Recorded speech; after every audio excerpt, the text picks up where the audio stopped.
Hey there, Mama, and welcome back to Teach Your Littles at Home. I'm Lauren Brainerd, and this week we are kicking off another one of my favorite fun childhood themes, which is elephants.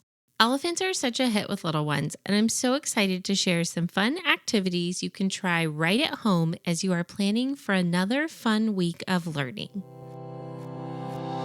Hey there, Mama. I'm Lauren Brainerd, and this is Teach Your Littles at Home. I'm so excited you have tuned in as I share fun and hands-on activities you can use right away to help you play and learn with your little ones. So let's dive right into today's episode so you can make more memories than you ever dreamed of. This week, we are kicking off Elephant Week with an art project because nothing quite grabs a toddler's attention like walking into a room and seeing liquid paint sitting on a paper plate with a paintbrush. Every time I've ever done this with my children, they just get so excited they want to run up and find out what we're painting. So this week, I'm excited to try process art with my daughter. If you've never tried process art before, it's much simpler than it sounds. All you need are a couple of paint colors, paper, a paintbrush, and your little one's imagination. To begin the lesson, you're going to hand your child a toy elephant and ask them everything they know about elephants. As you're talking, encourage your child to share everything they know. Prompt them with questions like, how big is an elephant? What does it sound like? Point to the trunk. Ask if they know what that word is, what it's called. Ask if they know the sound that an elephant makes. And don't be afraid to make the sound with them. Make this fun. Then give your child a paintbrush, some liquid paint, paper, and let them paint their own elephant. Set that toy elephant on the table and just watch as their little imagination gets to work. Now let's talk about fine motor skills. I always say that fine motor practice is one of the best gifts that you can give your child. Fine motor activities strengthen all of the really small hand muscles that are in our hands, in our children's hands. And these small hand muscles are what they'll eventually use for writing, for cutting, and for so many other important things. A great way to get started with fine motor is with dot markers. Give your child a piece of paper that has a big letter E in it. You can either grab the one from my Elephant Toddler unit or you can print one yourself. Just make sure you choose a font or draw if you have great handwriting skills that I personally don't have. If you can draw a beautiful block letter E or a bubble letter E, then you'll give that to your child and let them stamp inside of that blank space inside the letter E with their dot marker. Really simple way to practice the name of the letter E, have them say it over and over again. And since they're using a dot marker, you're also working on their hand control, how precisely they can put those dots in the letter, and their grip on the dot markers. These are really simple things that we practice all the time that we don't even really realize we're doing. You can also try out a clothespin clip card activity. So what you're going to need for this are a few different note cards. And what you're going to do is write a large letter E, an uppercase letter E at the top of the note card. Then down at the bottom, you're going to write 4 letters. One should be a lowercase e, and then choose any 3 other letters. This is a great way to review other letters you've already done. So if you've done the Apple unit, you'll want to include an A. If you've done the Cars unit, you'll want to include a C, D for dinosaur, whatever it might be. Then give your child a clothespin and have them clip the clothespin onto the matching letter E. The goal in this lesson is to help your child work on identifying the matching E's and clipping that clothespin to match. So make sure you make a few different cards, put the E's in different places on the bottom, but make sure that the action of squeezing the pins is the focus of this fine motor activity. Having the extra literacy practice is a great way to sneak in some important extra learning, but make sure the focus is on squeezing those pins and really utilizing those hand muscles in their hands. Another fine motor favorite is Q-tip painting. All you need is a letter E that is drawn in bubble letters and leave a small gap for just the size of the tip of a Q-tip to fit in between those lines as you draw the letter E. You'll give your child a small plate that has some liquid paint on it, a few Q-tips, and then have them dab dots of paint inside the letter.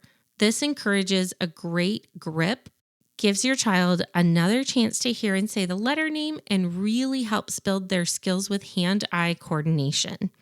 You can, of course, make this printable yourself, or if you want to make it super easy and save you some time, you can download it from my Elephant Toddler unit that I've linked in the show notes. The last fine motor skill I am talking about today are our cutting skills, the scissor skills.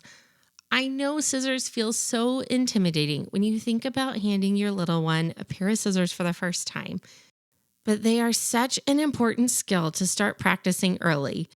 I need to repeat this for myself because my daughter is 2 and I have the hardest time just handing her a pair of scissors. I'm always afraid she's going to cut herself. But like I'm telling all of you, this is such an important skill, so we will definitely be practicing this week as well. To create this activity, just print out a picture of an elephant. You can either print it so it's at the top of the page, or you can cut it out and paste it on the top of a page. Then draw a straight line from the elephant to the bottom of the page. Make sure to go all the way to the very edge. Then you're going to teach your child how to cut on a line. So I always say thumbs up when we're cutting with scissors.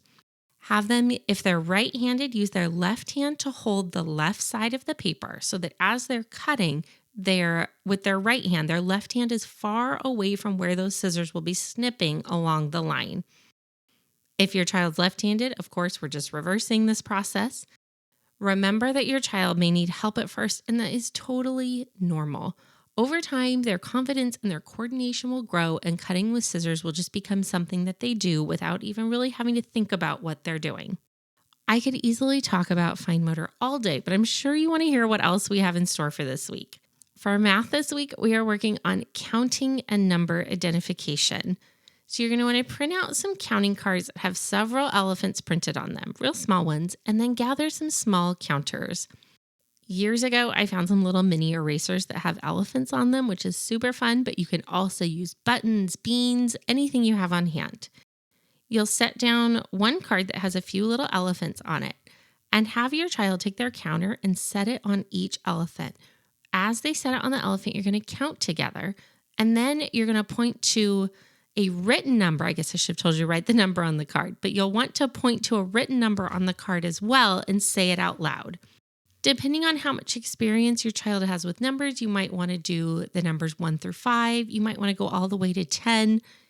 Base this on your child's skills. You know them best, so just prepare this activity in the way that you know will work best for them without frustrating them. Now, let's make learning hands-on with some sensory play. One fun idea is to create a feed the elephant bin. So what you're going to want to do is grab a plastic empty water bottle. Print out a picture of an elephant's face and cut out a hole for where the mouth is that would fit right over that water bottle.